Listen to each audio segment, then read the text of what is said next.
My next guest is a dancer whose movement knows no bounds, literally, figuratively, and physically. Please welcome into the hot seat, Navid Rezvani.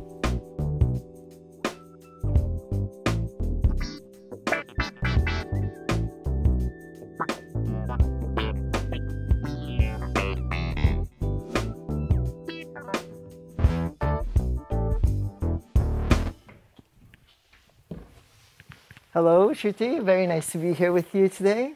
Thank you so much for being here, and welcome to the hot seat. Thank you. Thank you for having me. My first question, as you know, has to be about Persia's Got Talent. Firstly, congratulations. Thank you so much. And now we'd love to hear about the process. Oh my gosh, I still can't believe that I've had the opportunity to dance for a whole nation of Iran. And not only for Iran, but Iranians who live outside Iran as well. And that has been a great honor, a great dream come true as well. You know, I never expected that there will come a time where a platform will show where dance or hip-hop dance that was born in the Bronx in New York would have its way on stage to a wide audience in Iran. That itself for me is a great accomplishment. And well, yes, Persia's Got Talent could not happen in Iran, of course, because of the rules and regulations of Iran. So it was broadcasted from Stockholm through the MBC Persia TV channel, the Middle Eastern Broadcasting Channel. And it was a beautiful journey from the auditions all the way to the end of the finals. Yeah. Well, congratulations. Thank you so much. Thank you. You have this incredible quote where you say, "Dancing is my freedom." Can you please talk more about that? You know, I think the word freedom is sometimes have become such a superficial word to some people because, you know, people throw it around as a word to either get likes on Instagram or to get like t-shirts sold. But to really feel freedom is a time where it's taken away from you. That's when you actually get to feel what freedom means, when you don't have it.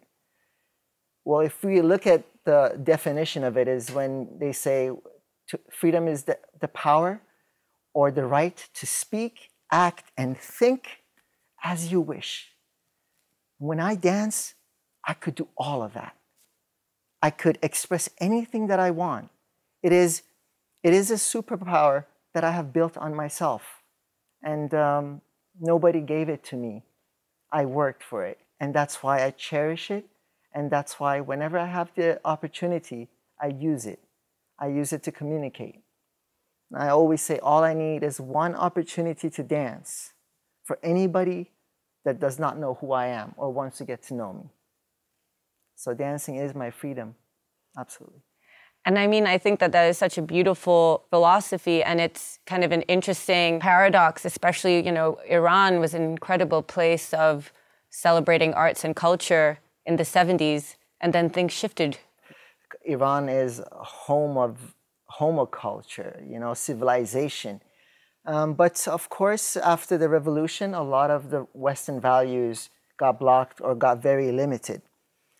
But, you know, still, even though it's like that, you cannot take away arts and the language of the youth and the young generation away from them. There are always ways that it gets to them. But what I think it's important in order to bring a change is to understand culture by its fundamentals and its foundation. Hip-hop was born from a bunch of kids that just wanted to have a good time in a very dark period of time in the Bronx. And that having fun translated in movements to music. And it gave them a voice to express stories of what they were experiencing. Now in Iran, because of course, a lot of the political problems, a lot of the pressure that is on people, you know, the youth watch videos and they get inspired and they do these movements that they see at home or in gyms, and they some way find a way to connect to the language of the world. So no matter how much the world limits a movement, as long as someone somewhere in the world does it, it will crawl its way through anything. That's why it's so important that we keep culture and art always alive, because without us knowing, it's doing its work.